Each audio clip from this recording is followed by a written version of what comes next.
Hello people, it's still morning. How you all feeling? You all come down yet? You all sobered up? Yeah, I'd like to say I've left it a few days since my last post, since the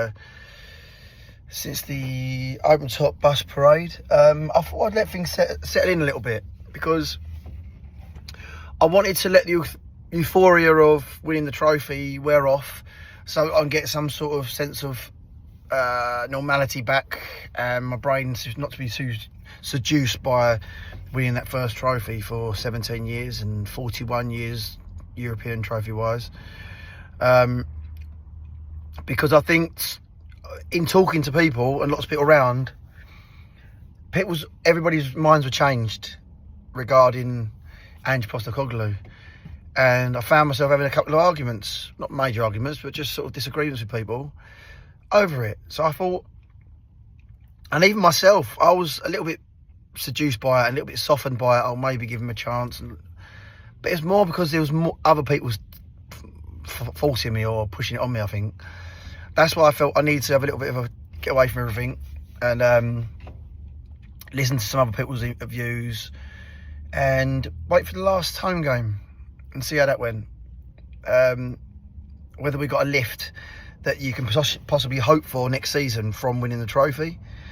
But let's face it, I mean, the first half was decent, but it was just more of the same. The second half, wasn't it, to be honest. Please remember that the points, 22 losses, we're the first team not to get relegated with 22 losses in the season. Just let that sink in for a minute. I understand people that... I can understand the sentiment of giving Ange Postecoglou another season, or give him a chance after what he's just done for us, or what he's achieved, getting us that trophy. My personal opinion, again, I've revoked back to where I was before. It's an individual achievement that does not earn him the right to put us through what we've been through this season again next season.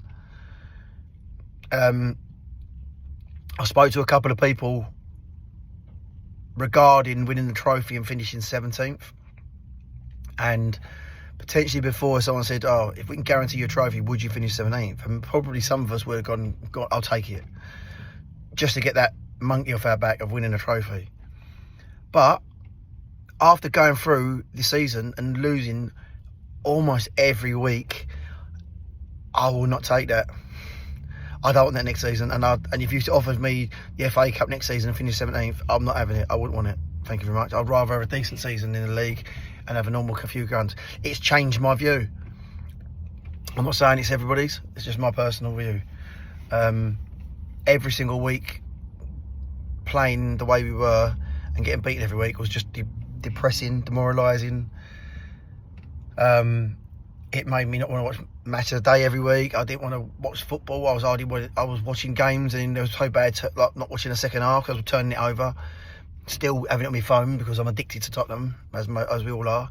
But the pain of watching us just playing so horrendously and getting hammered every week by the most average of teams.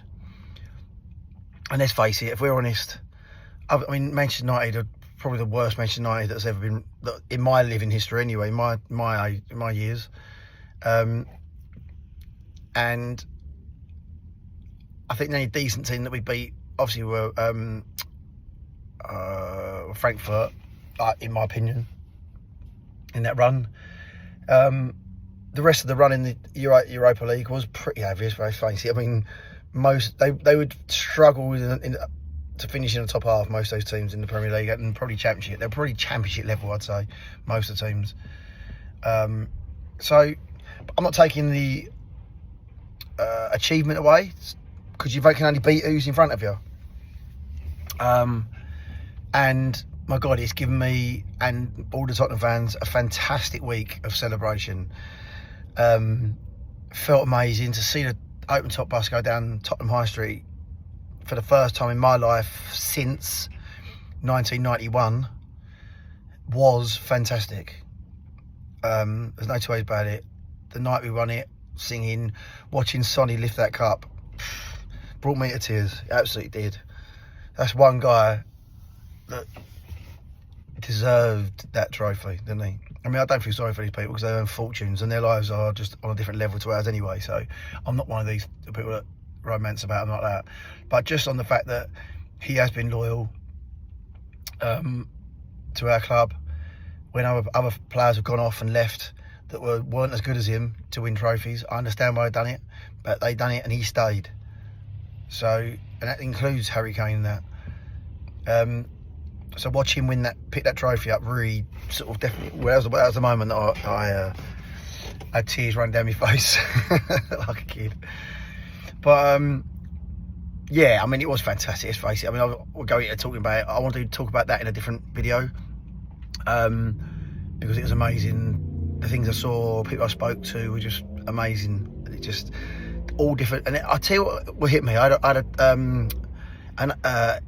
a Japanese guy, no, a Chinese guy come up to me and he said to me, it's amazing, it's amazing. And I was like, yeah, it's in it, mate. He gave me a cuddle, he kissed me on the cheek and that, and we was like, and he said, all us coming together. And I was like, yeah, all the like, Tottenham fans were here. He went, no, all the different nationalities.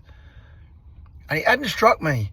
And at that moment, I was looking around and there was black people, white people, Asian people, all different nationalities, cuddling and hugging and kissing each other and crying with each other. And I thought, you know what? If there was a moment that I think of, like with the racism thing you always see in football and whatever, for that moment it was like it didn't exist. Tottenham were our religion, if you like. It was amazing. But that's another video I'm going to do. Today's video wants to be about Ange Postecoglou because I want to know what you guys think. Now that it's worn off a little bit, the gaze of it. It's put in. It was like I said. I mean, I saw another video saying like it's on a Friday night when you're wanting to go out, you don't start carry on thinking about that the Friday night on the Monday morning you got to go work. You got to put that behind you and get cracking on with your rest. And that's what I think Tottenham need to do. And I do think it's small club mentality. The fact that people are still saying, give him a chance, give him a chance. If it doesn't work after 10 games, then we can let him go. That's the wrong attitude.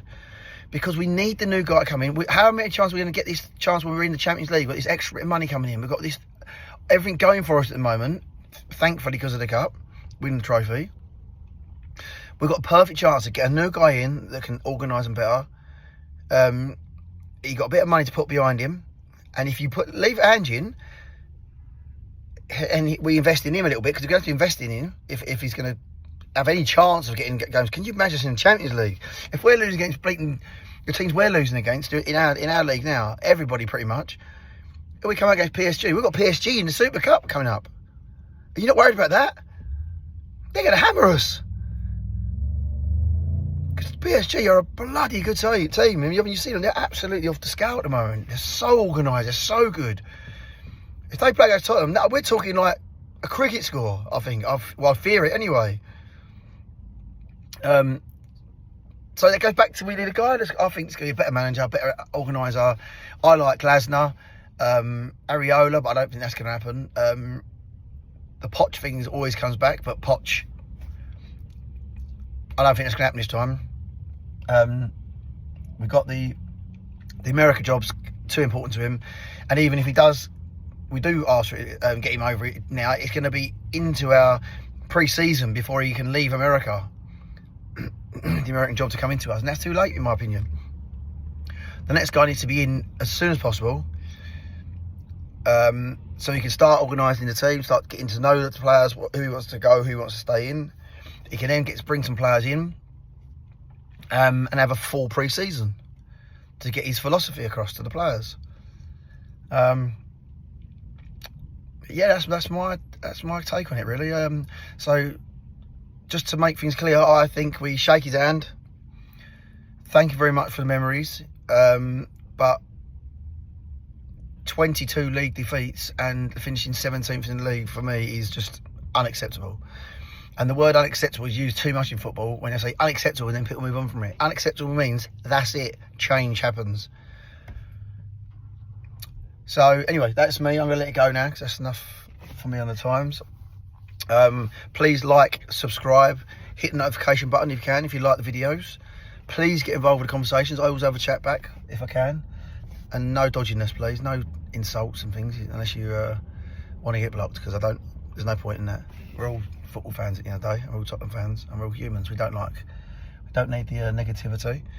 But I want to end it on a high note. At the end of the season's now here. I'm looking forward to now to see what the club do and what decision they make. I really hope it's letting Ange go and we bring someone excited in, so we can start getting excited about next season and new signings. And I'll leave it there. Anyway, guys, up the Spurs.